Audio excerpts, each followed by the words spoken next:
It hurts my heart to see so many people say that it's Galadriel's fault that Sauron's now back in Middle-earth and rising to power again. Sauron lives because of you! Even though it's completely all her fault and she's entirely to blame for everything that happened.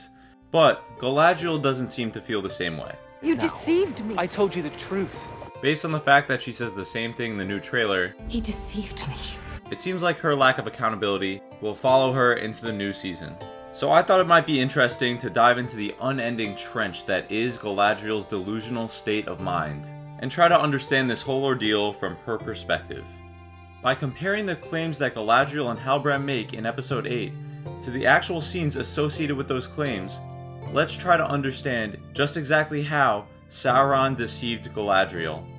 This video will cover 13 claims in total, and I'll be implementing a point system to make it easy to recognize how many times Sauron deceived Galadriel. For every claim, there's 1 point at stake. Any claim where Sauron deceives Galadriel, Galadriel will receive a point.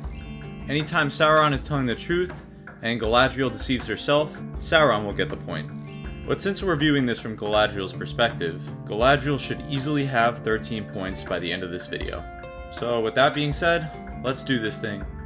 Galadriel starts off by confronting Halbrand over his legitimacy as the heir to the Southlands.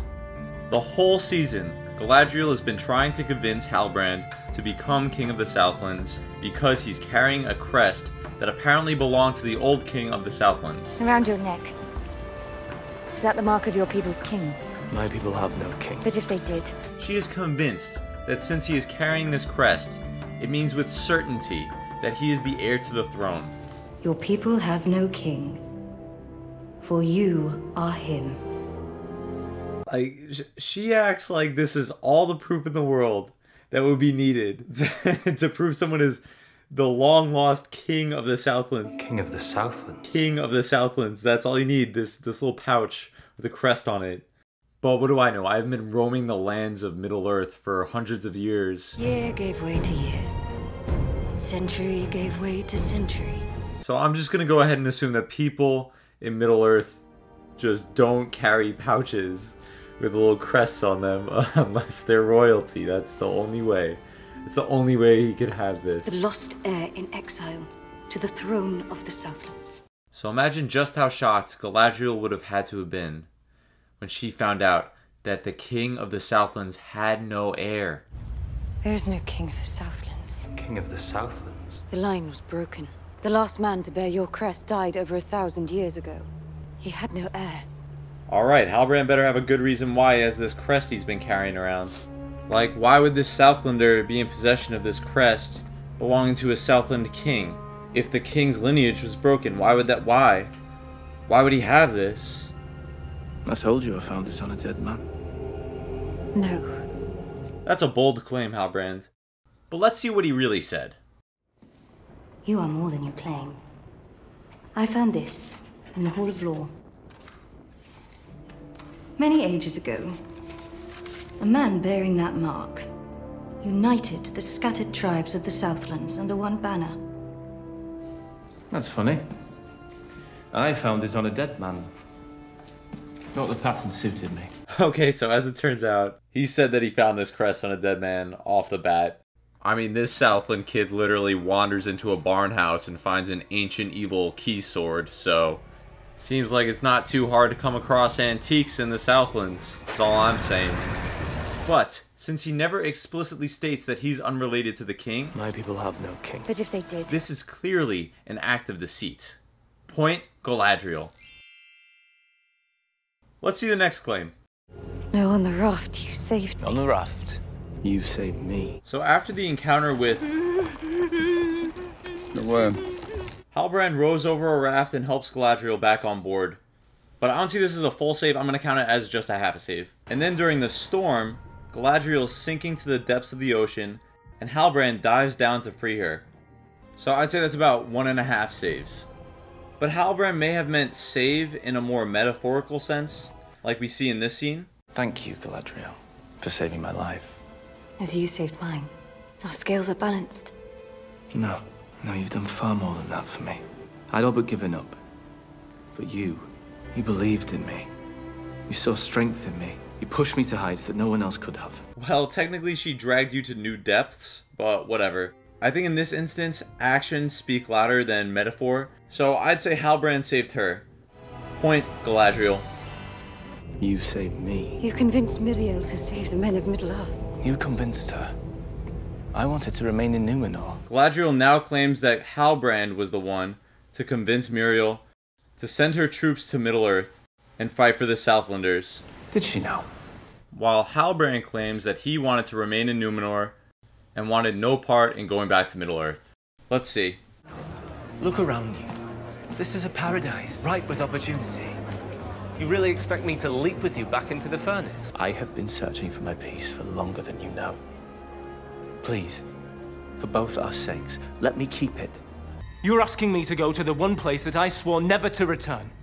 Okay, so far it seems like Halbrand was pretty clear that he wanted to remain in Numenor and not go back to Middle-earth. But let's keep watching, He is understandably quick to temper. His people are dying. His people. I believe the man you hold in your dungeons is no common brawler, but the lost heir in exile to the throne of the Southlands. Galadriel informed us of your aspiration to unite your people. Did she now? I trust she was not speaking in haste.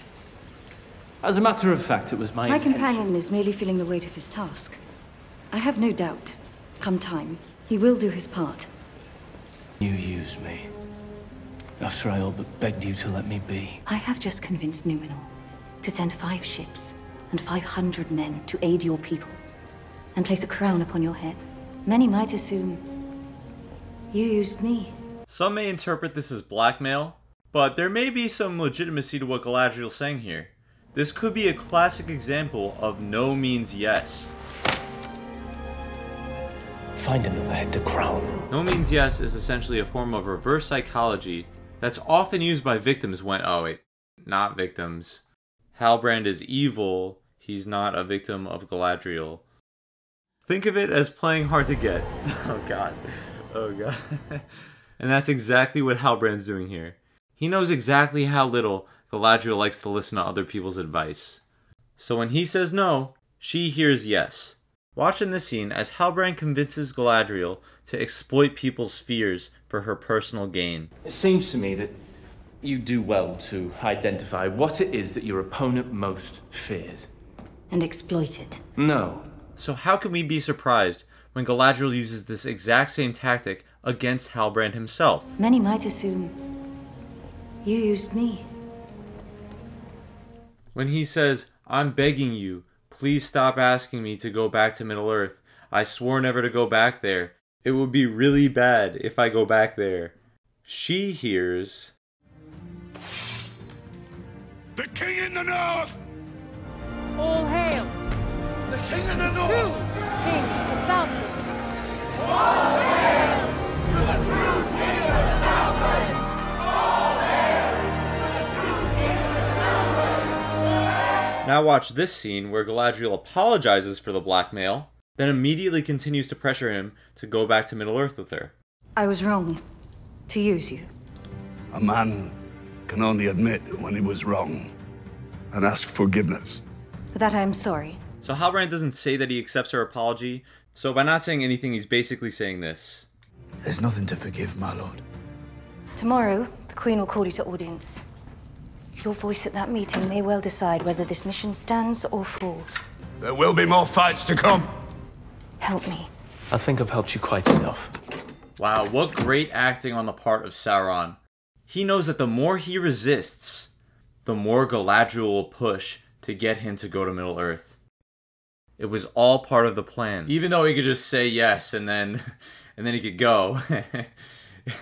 He has no real need to try to convince anyone that he doesn't want to go. I think that point has already been established. But whatever his reason may be for so strongly resisting the prospect of going back to Middle-earth, it's clear that he's doing so not because he really doesn't want to go back to Middle-earth, and he swore that he wouldn't go back to Middle-earth. You're asking me to go to the one place that I swore never to return.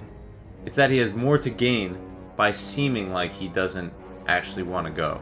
So now that we know that Galadriel's insistence on Sauron returning to Middle-earth was a direct result of Sauron's manipulative, no means yes tactics, it should be very clear that Galadriel wasn't actually the one saying what she was saying. Many might assume you used me. Halbrand inserted those words into her mouth.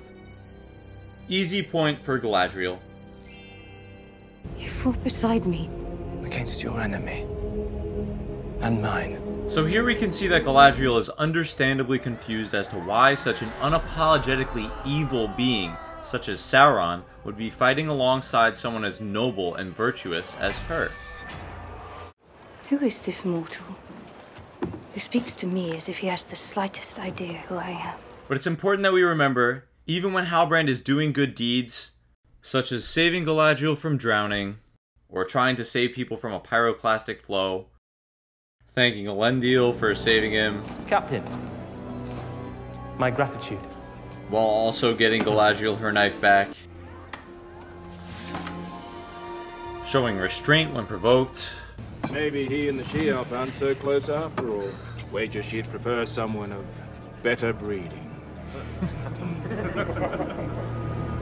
You're right.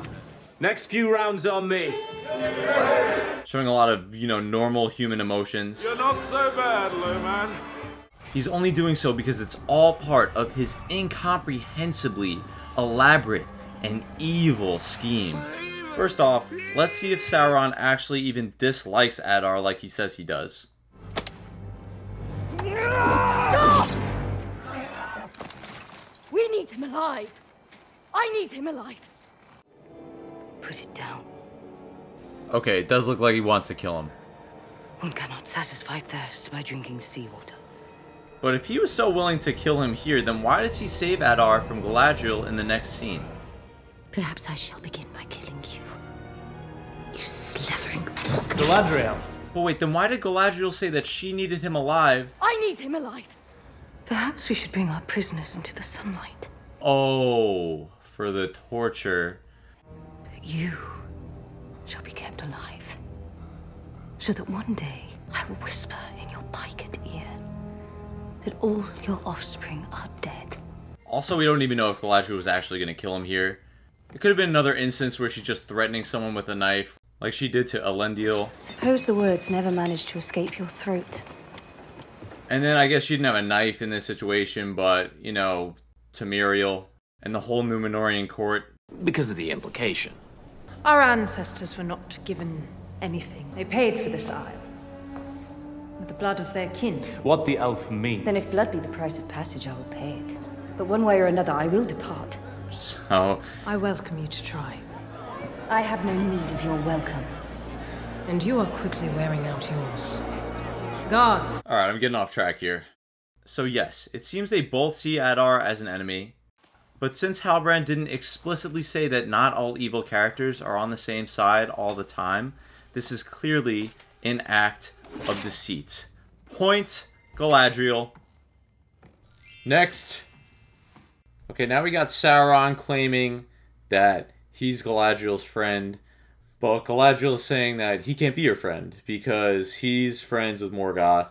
You know who I am. I am your friend. You're a friend of Morgoth's. And any friend of Morgoth is no friend of hers, so they could never be friends. Let's see how transparent Halbrand was about his ties to Morgoth before this point. Your people have no king, for you are him. It's an odd thing to say to a man in a cage. A cage you have landed in because you chafe under the rags of the common. And the armor that ought to rest upon your shoulders weighs upon your soul.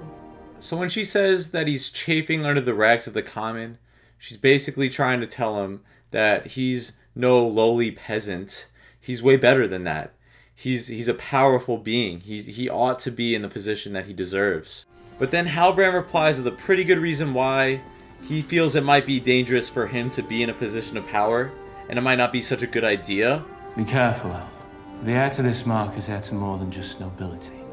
For it was his ancestor who swore a blood oath to Morgoth. I am not the hero you seek. For it was my family that lost in war. But wait a second, so when Halbrand says that his ancestor, presumably the old king of the Southlands, swore a blood oath to Morgoth. For it was his ancestor who swore a blood oath to Morgoth. Is that the same ancestor who united the scattered tribes of the Southlands? Many ages ago, a man bearing that mark united the scattered tribes of the Southlands under one banner.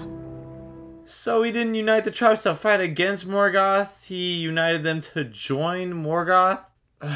But then why would you want his ancestor ruling over the Southlands again?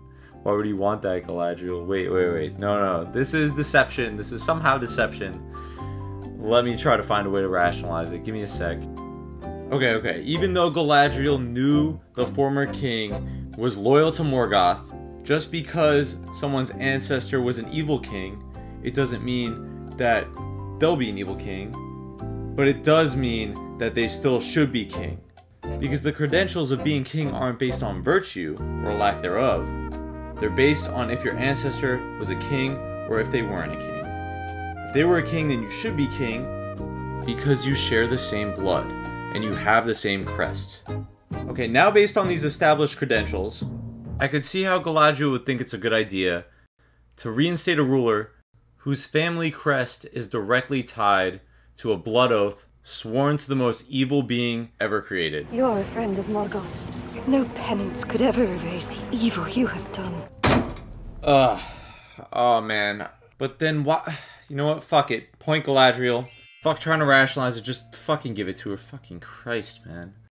God, please just make a good point. Please, Galadriel, next thing you say better be something that's easily proven true.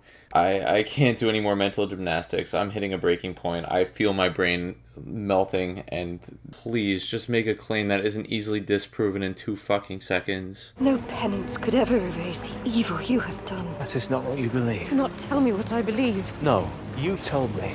After our victory, you said... And whatever it was you did, be free of it. I never believed I could be. Oh no. Until today.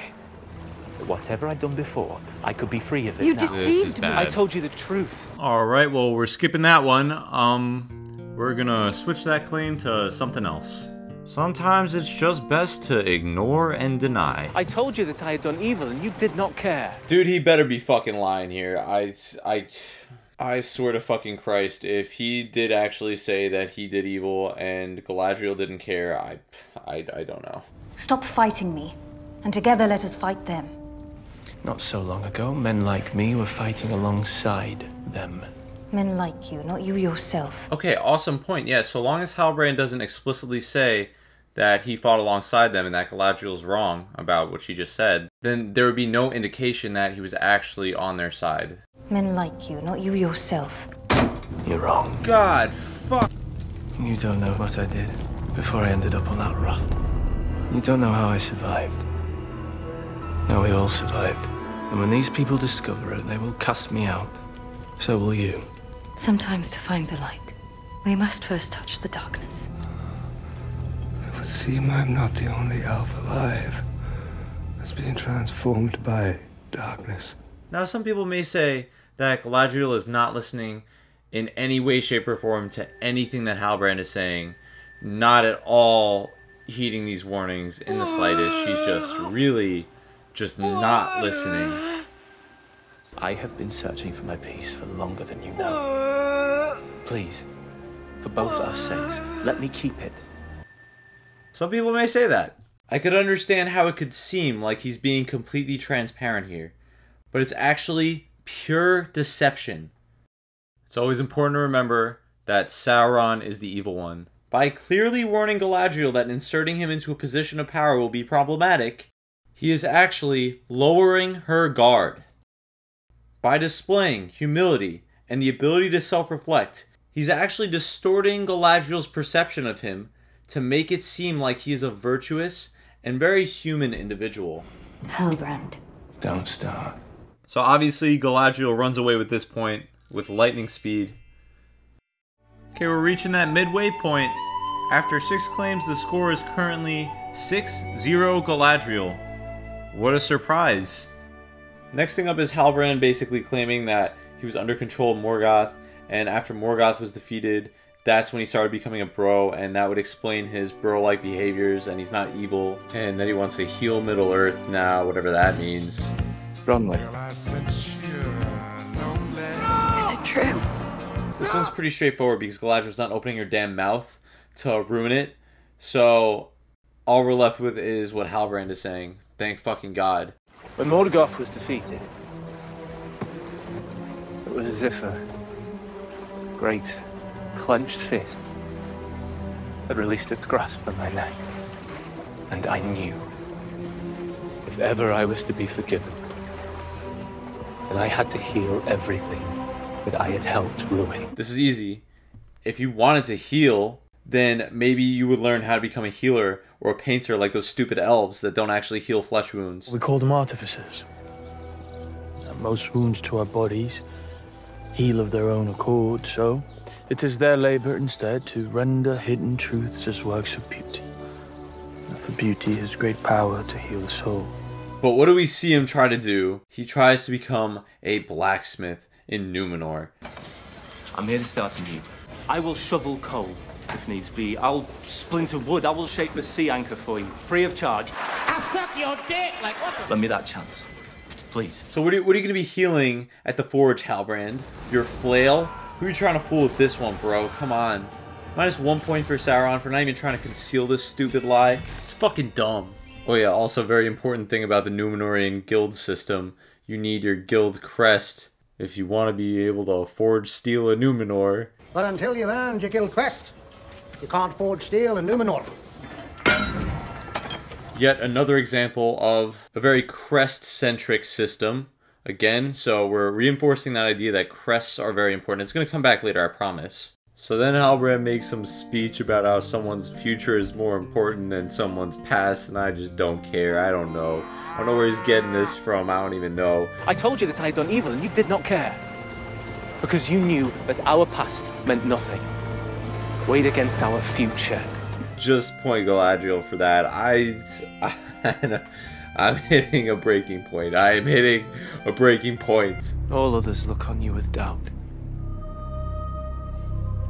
I alone can see your greatness. Yeah, that's true. I don't know anyone else that could see Galadriel's greatness. I don't know. I don't think anyone could do that. Galadriel! The Galadriel! Scourge of the Orcs! Never mind what she's the scourge of. So I don't think he's lying there. And as for everyone looking on her with doubt, well, she kind of said that. The company I led mutinied against me. My closest friends conspired with the king to exile me. And each of them acted as they did, because I believed they could no longer distinguish me from the evil I was fighting. I'm sorry to your brother for all of it. I'm sorry. Your sorrow cannot ease my pain. So now I'm in sort of a conundrum where I can't give Galadriel a point because she is just so clearly the problem, but I also can't give Sauron a point because he's evil, even though he's right. I should have left you on the sea. A sea that you were on because the elves cast you out. They cast you out for deigning to beg them for a few petty soldiers. What will they do when you tell them that you are my ally? So I'm just gonna go ahead and give Disa this point. Disa gets a point, everyone. Congratulations to Disa for being the first female dwarf with a point on this on this If Sauron Deceived Galadriel list. Congratulations. You would make me a tyrant. I would make you a queen.